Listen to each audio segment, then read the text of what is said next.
I've got a little treat for you, America. I've got the big muckety-muck over there from Breitbart, one of my favorite sites, and has been. But Alex Marlow, boy, has he done a fantastic job over there. It's one of the must-see bookmark sites for everybody in the morning and before you go to bed. And he's written a fantastic book. It's really almost like a reference book, an encyclopedia, but it reads very, very smoothly. Actually, it's almost like a fiction, but unfortunately it isn't. Breaking Biden, exposing the hidden forces and secret money machine behind Joe Biden, his family, and his administration. Alex, wanted to welcome, I'm trying to say. My mouth broke. Welcome to the program. Mark, that is such an amazing introduction. I can't thank you enough for that. But most importantly, you are the standard bearer in the conservative publishing industry. Congratulations on a number one to you. And it is just great to be on your broadcast and be in the trenches with you in general. Well, you're fantastic. You know, Alex and I, a bit ago, we met coincidentally at an airport. Now he wears a mustache. So I don't know that I would have noticed him. But I want to say this. This is a killer book.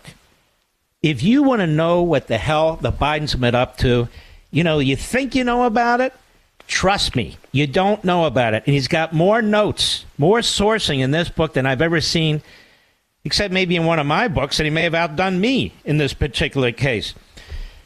It's almost impossible to do a comprehensive interview of a book like this and an author like you. I know I've gone through this, but try and hit on the main points or some of the universal points on why this book is different and why people should grab it, because they really should.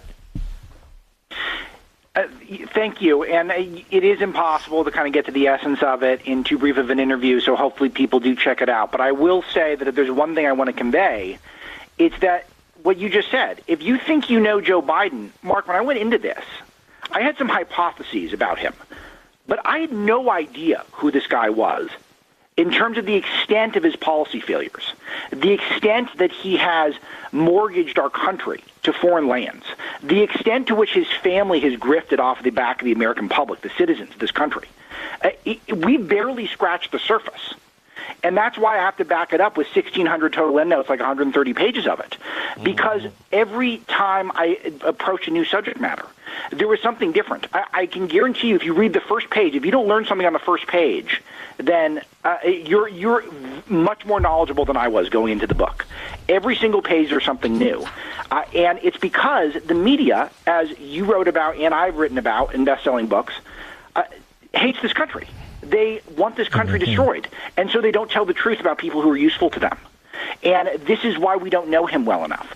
We're told he's a puppet. Well, sometimes he goes it alone, like he did in Afghanistan. He ends up getting American service members killed and droning children. We're told he's dumb, but he's been saying all this dumb stuff for 50 years, and his family keeps making tens of millions of dollars off of crafty deals. We're told he's a blue-collar guy, but he lived in a 10,000-square-foot house with a ballroom. We're told he's a nice guy, but he's also a deadbeat grandpa who doesn't acknowledge his grandkids. Everything we've been told about this guy is a lie. Most importantly, that he is not the biggest threat right now to this country, because he is. That is a very good summation, and there's a lot more than that even in the book right now. I agree with you 100%. People keep saying he's dumb. Okay, great, he's dumb. But if it's not him, it's the people around him, and it is him and the people around him. They are more effectively destroying this country than any Democrat before Joe Biden. How do you explain that? You nailed it. And it's because he's been building this apparatus for 50 years. He didn't build it right away. He wasn't some genius who had some sort of a genius plan. I'm not saying that. I'm not going that far. But I'm saying over his time in Washington, he has built enough of a Rolodex, and he has been willing to embarrass himself enough. He's been willing to sell out enough. He's been willing to figure things out that after 50 years, he's got the team around him. He knows how to move the levers. He set up the system more than anyone else, and now he knows how to operate it, and he is operating it. And his guiding principle isn't that American exceptionalism is so great and this country is so great, or even some sort of ideology like you and I might have. He's driven by power and advancing his family.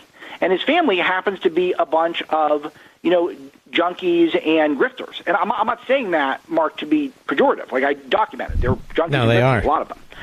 Yeah, it's not an insult. It's just a description, an accurate description. But they're not all dumb. And they figured out a way to continually get deals done, generally selling his policies, which I back up in the book, of course, and he's thriving. He's thriving right now. If we think he's going to be an easy target next year, we're dead wrong, and that's why I wrote the book, to provide a playbook for that. That's so important what you just said. If people think, the polls come out, haven't we been burned by enough polls over the course of recent history, Alex Marlow? I mean, you got to fight like you're behind, and you got to fight like you're going to win. You got to fight like Patton. You're not figuring out the whether you're going to win or lose the battle, but fight the damn battle. And that's the point of your book. That's exactly right. And if we don't do a hard reset on how we approach this guy, if we just want to call him a dumb man and we just want to call him, he's a puppet of all these people, well, you know what? That puppet keeps winning. He won last time, and now he's got a bigger cheat-by-mail operation that's going to be working for him. He's going to have all the AI geniuses in Silicon Valley working for him. They're going to be doing now they've got the automatic voter registration everywhere, so the lowest information people in the world are going to have their ballots filled out for them and turned in. This is a threat, and he is at the top of it, and he has been for a while.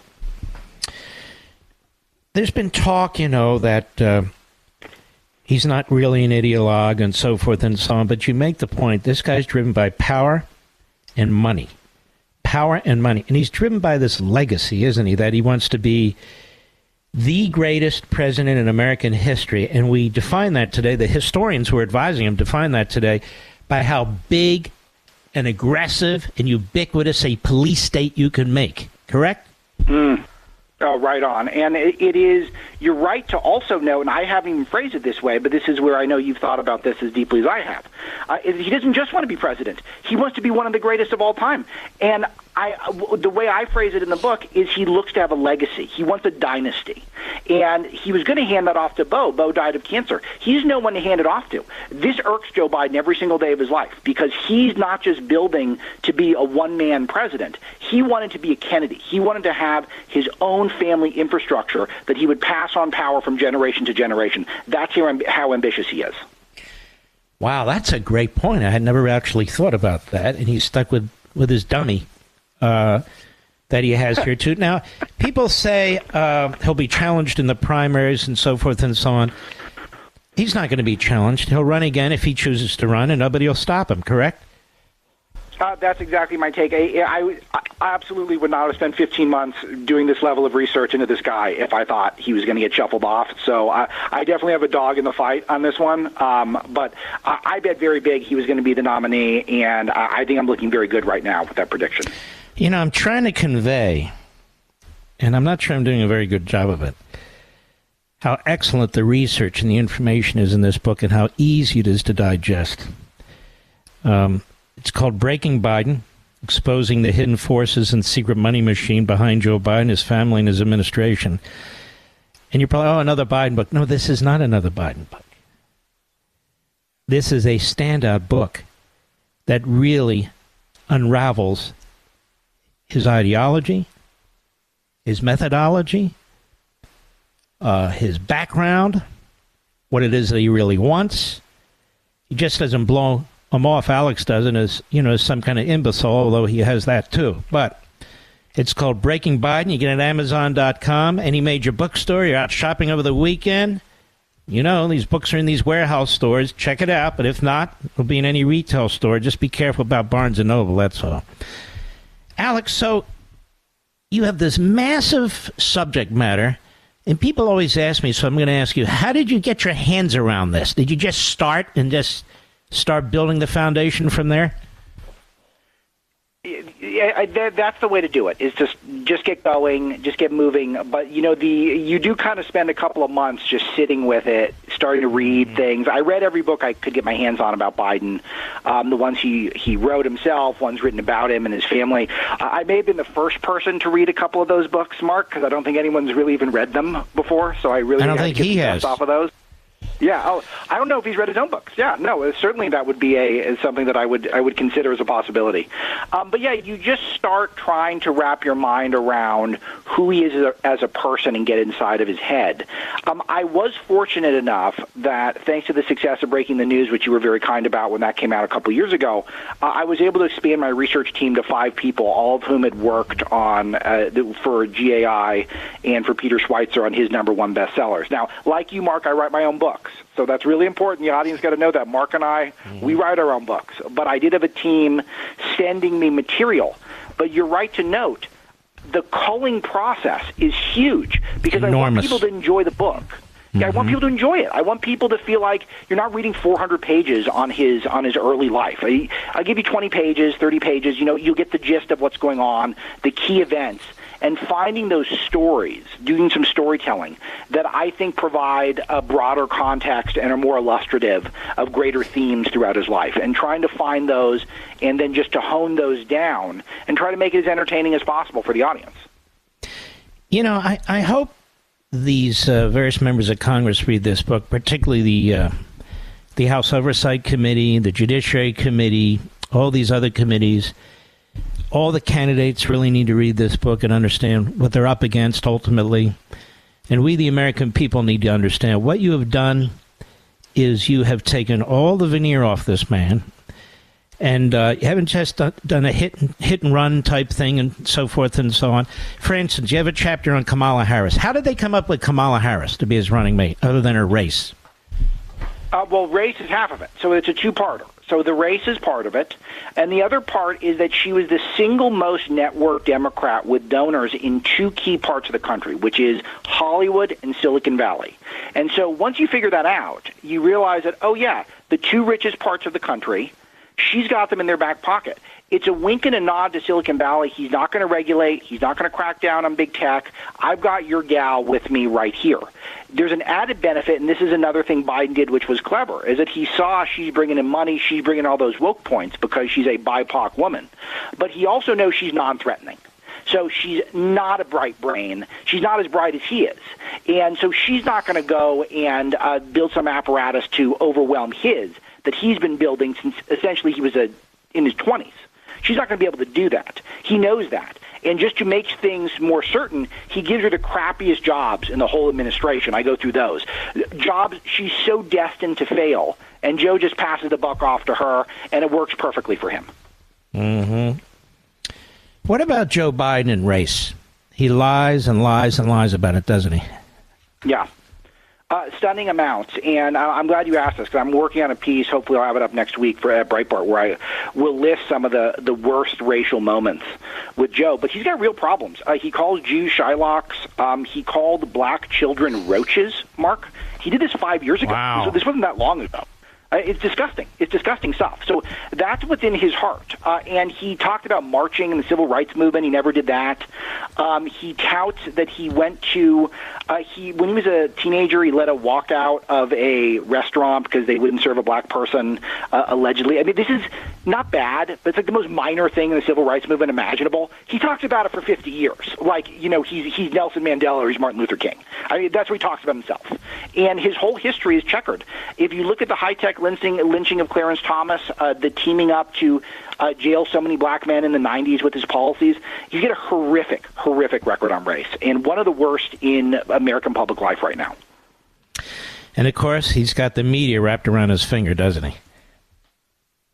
It's part of his secret sauce, is the fact that they let him go. I had a story in the book about how the Biden Institute at the University of Delaware, just the origins of that, how it was, quote-unquote, Hunter's baby, and it was run by Valerie, his sister, who would make all this money as Joe's campaign manager, and how the guy who was running the University of Delaware was tied not deep into just China, Mark, but the Chinese military, and how no one's connecting these dots. And all of a sudden, for the first time ever, University of Delaware is getting an influx of cash from China. And this constellation of facts is there. Hunter's baby, Valerie, Joe's in a wealth creation strategy. You've got a guy tied in with the Chinese military who's taken over the school. No one cares. How could they not care about this? Mm-hmm. I looked into the Biden cancer initiative that he's got, his cancer moonshot. Mm-hmm. I figured out it's all just a big grift to benefit his son-in-law. His son-in-law is in charge of it. He's tied into China with a bunch of other businesses. He made all this money off of the coronavirus. Joe's flying into Davos. Joe's flying to the Vatican. He's networking. He's not trying to cure cancer. Mark, I'm married to an oncologist. I have 3 cancer doctors in my family. There's not curing of cancer. And Joe Biden's not going to do it with Ashley Biden's husband. It's not happening. It's all a big grift. And the media just allows for it to go on. And sadly, conservative media didn't do enough either. So that's where I'm stepping in, calling for the reset today. Folks, great book, Breaking Biden. You hear him, Alex Marlow. You can hear him on Breitbart. You probably do. He's in charge of that fantastic site. I've got a number of friends there, including Alex. Here's the thing, though. This election coming up and so forth, and all this is in the book, folks.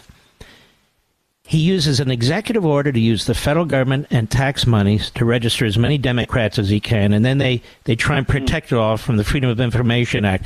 They have us, 1,000 times over on their ability to win elections and take elections, don't they? Oh, absolutely. And he's used basically every part of the bureaucracy that he can, and I list a number of them, and thank you for mentioning that, to try to make them get out the vote efforts. This is where this is not either he's not dumb, Mark, or he's staffing his staff with not dumb people. They get it. They understand that they're creating mechanisms to create a permanent majority. So one of the reasons why they're leaving the border open, and they're doing things to mend the rules to make it much easier for Democrats to turn in ballots. And that means all the great ideas you have in your book, all the great ideas I have in my book, it doesn't matter if everyone reads them if they've got the system already baked in the cake. And that's what I want to avoid. And we might have one election to figure this out, and which is why we need to be engaged right now. I don't think it helps when these guys are fighting on Capitol Hill and they pretend what they're fighting over is big potatoes. I'm just being honest with you. I mean, the public watches that. Some of these people, not to drag you in, obviously it's not in the book. The book no, you was can't. written before. It's fine. And I watch these guys, and they don't even take a win, a 30% cut. So all the propaganda, all the media is these guys can't manage. The Republicans are so inept. They're so incapable. They're so disorganized. I'm even talking about the conservatives. It's just it's frustrating as hell, is it not? It absolutely is, and you go through, and I have a few moments in the book where I call out some conservative entities for not being conservative, and there's definitely some things that conservatives passed in the Biden years that they shouldn't have. But it is frustrating sometimes when I feel like you're trying to get the word out about the Democrat Party, which does hate America. I'm trying to get the word out about the worst president ever, at least since the Civil War. And feel like the entire news cycle is overwhelmed by Republican infighting over who knows what. I'm not saying some good can't come of it one day, but I'm just saying I don't want to miss the boat here, and we're about to. We're about to miss it. We're about to miss the opportunity. I agree 100%. All right, folks, listen. That's only 2 segments. You really ought to grab this book, Breaking Biden. You can get right on Amazon right now. They'll deliver it to you tomorrow by our buddy Alex Marlow. They do a fantastic job at Breitbart. And he wrote the book. They had a tremendous research team. And you're going to love this book, I promise you. Breaking Biden by Alex Marlow. Brother, it's an honor. Thank you for coming on the program. And, Mark, it means so much to me. You're an inspiration to me, and I know all conservative authors. All right, my man. You be well. Have a great weekend, and good luck today. Go on there, folks, and grab it.